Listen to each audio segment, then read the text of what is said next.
Slightly different format today because I'm putting this out on YouTube as well to help a couple of people. Just really, there's just no jokes with it, no sickness. But morning, Gabby. Anyway, right, so break time here, sort of fourth day in, got kind of 3 days really left on the job. 1, 2, 3, yeah, sort of, but yeah, turning to 3.5 really. But yeah, just got woodwork. There's 9 doors, surrounding skirting, carpets up in most of it. The rest of it's all on hard flooring, so it's all kind of quite nice really. So nice little job. So picked up a discussion yesterday on one of the painters forums. I think it's PW Painters Forums, Paint Warriors, and it's come up elsewhere about what you charge as a self-employed painter, and kind of God, and I think it was on the Nightmare Customers forum. I think it was Nightmare Customers and Bad Payers forum on Facebook, where they'd put something about people looking for a painter and what they were going to pay, and members of it was from another Facebook group, and they just cut and pasted it. But it was saying, so members of the public were saying, well, we pay between 80 and 120 a day here, wherever here was. And I'm thinking £80 a day, so a sort of average out on an 8-hour day, right? So, and I've done previous videos about how to time manage and kind of do maybe an extra hour a day to have a half day off on the Friday and stuff like that. So kind of, but yeah, an average 8-hour day, kind of roughly, right? So 80 quid, really. Minimum wage is like kind of just under 11.50. Brewers pays living wage, which is what, 12.50, maybe a bit more. So kind of all of a sudden, why are people going out and doing painting for less than minimum wage? I don't get it, unless they're just on the dole and they're supplying everything. And I have seen on Facebook people sort of saying, oh, looking for a painter, brushes, rollers, everything supplied. And I'm thinking, what? No, I'm going in with a full set of purdies. I want my kind of Hamilton roller cages. I want my scuttles. I want my liners. I want my kettles. I want everything that I've built up. Decent gear, decent kit. I don't want to go in and buy sort of cheapy from sort of B&Q or sort of Wickes it is, or even sort of B&M, which is designed for someone just to do their own room at home. Do you know what I mean? I'm using kit that's designed to last years. So anyway, so it came up. So I thought and I sort of commented this, and I thought actually it'd be good to do a video and just get it out there forever, really, certainly on YouTube and stuff. So if you're self-employed, so you're self-employed painter, right? That's your main business. So to make minimum wage in any self-employed job, you need to be charging for an 8-hour day, 160 a day, £20 an hour, roughly.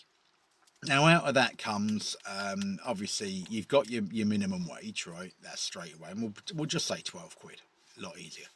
So then on top of that, you've got and if you were working for, say, let's pretend you're working for Tesco's or even Brewers, maybe, but if you're certainly working in a minimum wage or just over minimum wage job, your employer would normally be paying you holiday pay. You'd get 4 weeks a year.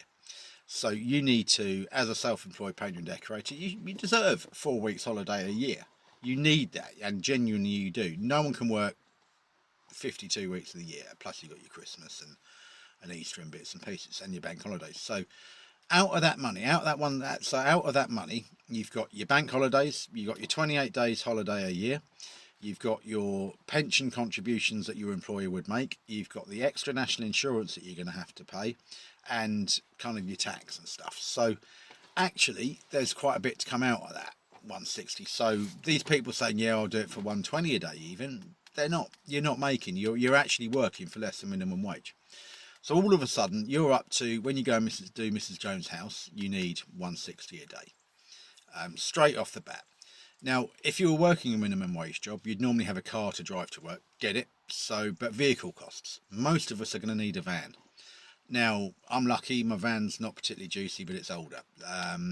But you're going to have van purchase costs, lease costs. You're going to have extra wear and tear on that van that you wouldn't have with a car. You're going to have, obviously, your business insurance, although mine's actually about similar to normal insurance, but that's because I'm an old man. and I've got years and years of no claims bonus. You're going to need, if you're self-employed, which you might not have when you're on a minimum wage job, you might not have, but you're going to need, like I have, your AA relay, whatever, your AA breakdown cover. So all of that's got to come out of that one, so all of a sudden you're adding that on, right? You've got your kit maintenance, so you've got your brushes, you've got rollers, you've got all the things that you don't charge a customer for, because normally you're only charging your customer for paint. Now some people will charge for the paint and put a bit on them for themselves. Some people are sort of almost in this race to the bottom where they'll get the cheapest, and they don't. I buy trade paint. I buy the best paint. I feel I don't go over the top, but I certainly do buy the best paint I can. I wouldn't entertain really using stuff from B&Q or Dulux DIY because it just doesn't do the job. You need extra coats, it doesn't do it. I'm on a job now. Trade, I'm using Albany Trade, durable, it's covering in two. Very rare you get that with a DIY paint really, and it loses its colour. So that's the first thing. So you paint. So you've got all your sundries, you've got fillers, you've got cork, you've got caulking gun, you've got all of that to pay for, maintain. This stuff does go wrong, it breaks, brushes wear out, they're not like they used to be, so you've got all of that on top. So you wouldn't have that as if you're on minimum wage. On top of that, if you're working a minimum wage, Brewers or Tesco's, using them as an example, you get uniform. As a painter, you don't. Now, luckily, kind of because I source my paint at Brewers, I get kind of little free t-shirts. I get a free jumper occasionally. But a lot of my kit, a lot of my clothes, I've got to buy. So I've got to buy painter's whites. I've got to buy a jacket to wear that's going to get ruined by paint. I've got to buy my shoes wear out quicker because I'm walking around all day, etc., etc. So all of a sudden, you've got to add that on to your kind of wage of 160. On top of that, you might need to use a bookkeeper or accountant. You might be great at your job but useless at figures, so all of a sudden you've got to add that on. You've got to add on some public liability insurance. The area I live in, there's a covenant where you can't run a business from home. Now, if I started storing all my paint and my stuff at my house, it would be a nightmare just taking it all around the back or whatever. So I don't do that, and I don't want to keep it in a shed, in a garage, because people could easily just break in and nick it, and people do. Ipswich can be quite bad for that. So kind of I operate from a lockup. So all of a sudden, so I've got secure storage in a lockup, cameraed everywhere, everything, but I've got to pay for that and the insurance. And that's kind of like $140 a month actually, kind of by the time I've paid for everything, do you know what I mean? Maybe $135. But certainly that's another cost on top that you might have.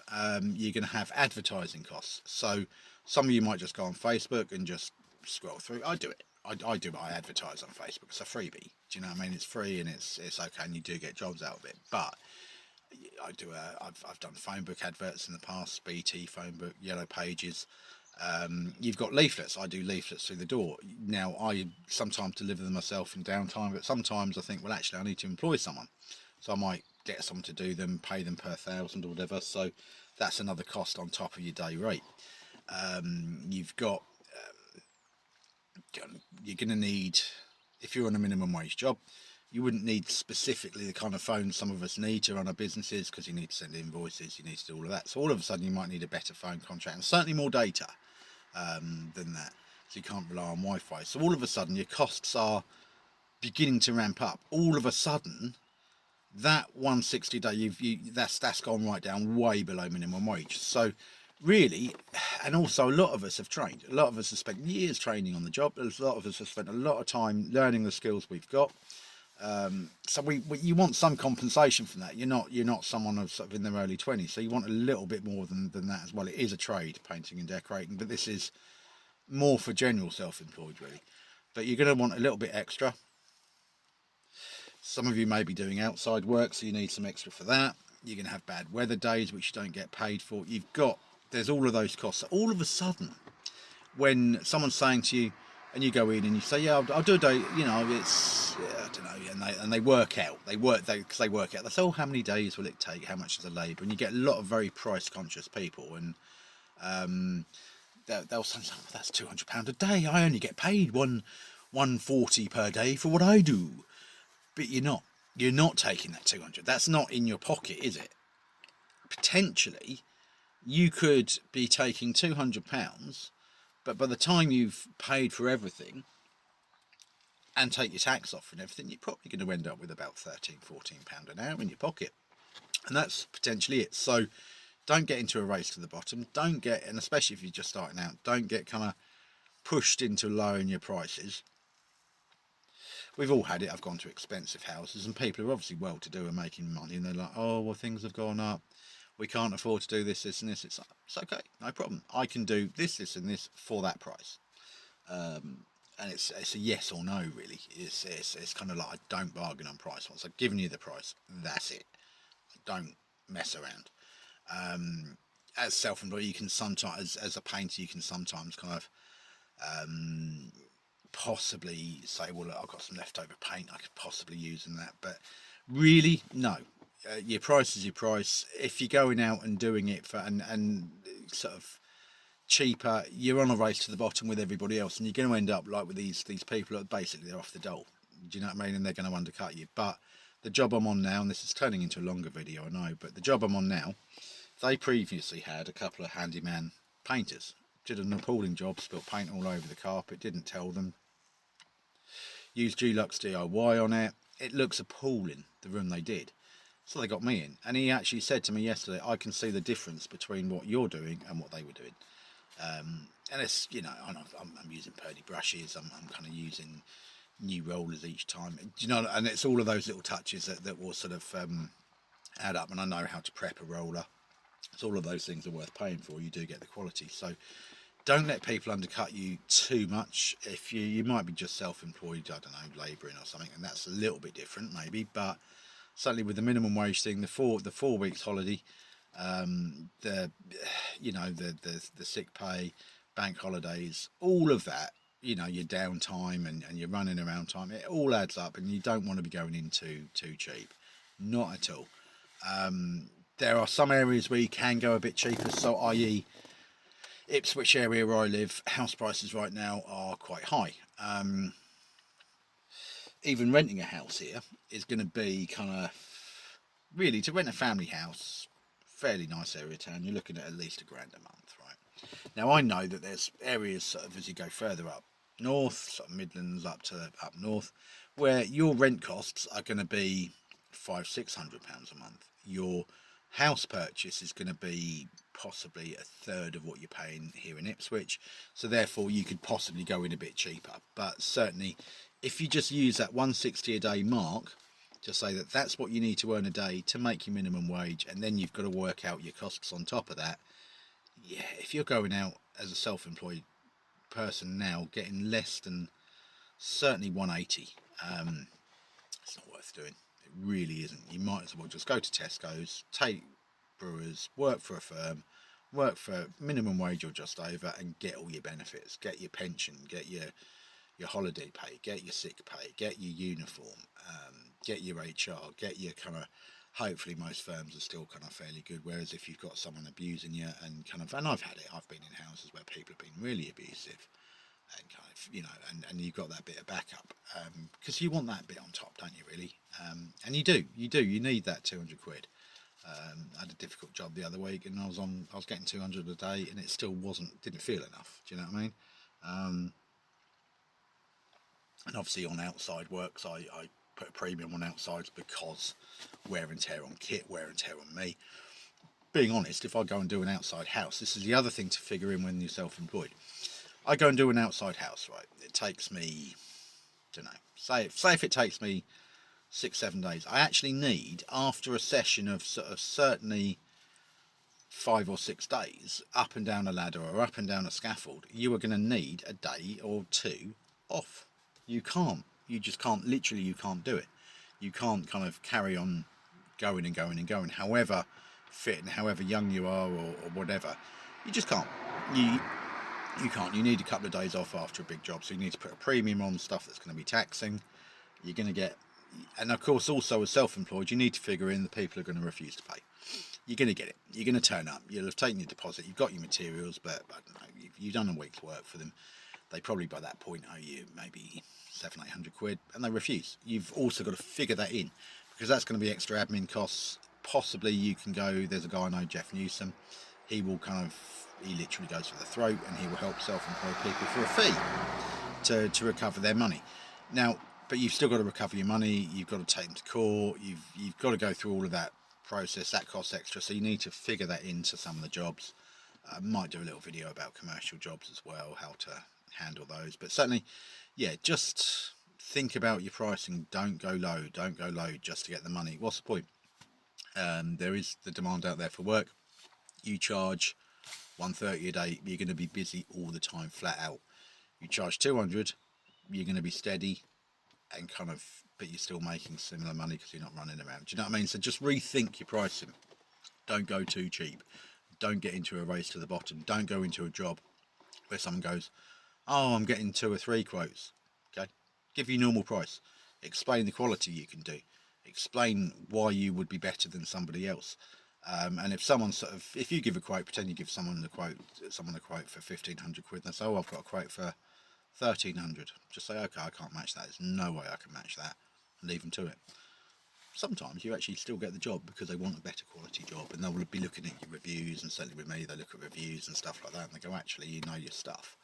But yeah, you will get it, and there are those of you who'll just go, yeah, I'll do it for 1,300, cut corners there, but it'll backfire on you. So yeah, just remember, keep charging what you need to charge to make a decent living. We don't want to be millionaires, but then again, you get the rogue tradesman, obviously. But I would like to say that 99% of us going out and doing jobs in people's homes, we're there, we want to get paid, we want to just do a decent job, you know, look after people, make sure they have the service they want, and go home and be paid. And we don't want to make a fortune, we just want to bring up our families. Big one, I've had people sort of, when they've said about money and stuff, it's like, look, I've got a wife and a son to provide for. I can't go out and do cheap work, you know. So yeah, just think about that, especially those of you with young families and babies and stuff like that. Don't go cheap, because these people are literally just taking stuff away from your family by wanting cheap jobs, and most of the time they can afford it. They know what their budget is. But yeah, just be careful, and yeah, be polite with people as well. Don't kick off when they start saying we want it cheap or we want a discount. The other one I've had is, just on the mention of money, is I've had people with cash. So you can accept cash, no problem at all. I will always give a receipt for payments made. I always say, do you want a receipt? If they say no, I just send a message saying your money has been received. Covers you, stops you having any accusations of kind of not paying your tax or whatever. And some of you might be on universal credit and stuff, so you know, the child tax credit bit of it. So just always declare what you've got. Be very careful, obviously keep your receipts and that. Try and find a little system. I might do a video on how to bookkeep. But yeah, but I've had it. I did a job a little while ago. The guy had been in the building industry himself. Stood there, and he probably owed me, what? I think probably the final bill was about 600 quid, maybe 7. Whatever it was. So he says, will it be cheaper for cash? Will you do 30% off for cash? I'm like, no, mate. I want to get another mortgage. I need to declare my income. That's what I said. And I've got a wife and family to provide for, and I just don't do cash in hand work. I will take cash, no problem at all. He said, oh, I thought, you know, by the time you took the VAT and the tax off. I'm like, well, I'm not VAT registered. That I would have said that on the quote if I was. Gonna have another fag, fancy one. I'd have said on the quote if I was VAT registered, so no. Then I said, oh, also I'm a tax, no. What am I going to do with the cash? Yeah, great. 100 quid cash in my pocket. Yeah, I would kind of, you know, you can kind of, and I go to the cash point and get that out, and you use that to pay for a drink or a bite to eat or a newspaper or something. I mean, these days it's a cashless society anyway, a lot of the time. It's like, no, I can't. So instead of actually giving me the cash there and then, they then waited till the next day to pay by backs to signal their annoyance. But it's just like, don't fall for it. Don't fall for it. It's great. You're suddenly you're looking at it. You go, oh wow, all this cash. Why? What are you going to do with it? You know, you're still gonna just get it. You know, just get what you're due. Don't give discounts for cash in hand. Plus, you don't know who people are. Back in the 90s, the revenue men or the income tax people would turn around and say, right, we'll go through the paper and we'll try and hire people for cash in hand to cash them out. So that does happen, and I'm sure that is happening. So yeah, just be careful with lots of cash. You can't really use it now. You're just going to be a target if you've got lots of cash as well. So kind of you're better off just banking it and paying your tax and taking the hit on that. Really, it's not even a hit, is it? You just figure it into all your costs. Yeah, so kind of a lot of people say, well, you do cash in hand. No, no, mate, no. Some people will give you a tip, a gratuity. Now you can accept that, and some people will. They'll sort of say, oh, here's a £20 tip, buy yourself a drink, or whatever. And then if you're in London, you might get 2 pints out of that. If you're up here, you might get 4. So kind of you can accept a gratuity. I tend to put my gratuities through the books anyway because I'm just always a bit dubious and I'm just very, very careful with tax. But you know, it's there. Hopefully, that helps you when you're pricing and thinking about your worth as a self-employed person. You're not someone who needs to be pushed down, dragged down on price, and desperate for work. You're someone who's going out offering a service and a skill that's going to help others. Anyway, hope that helps you and have a good day.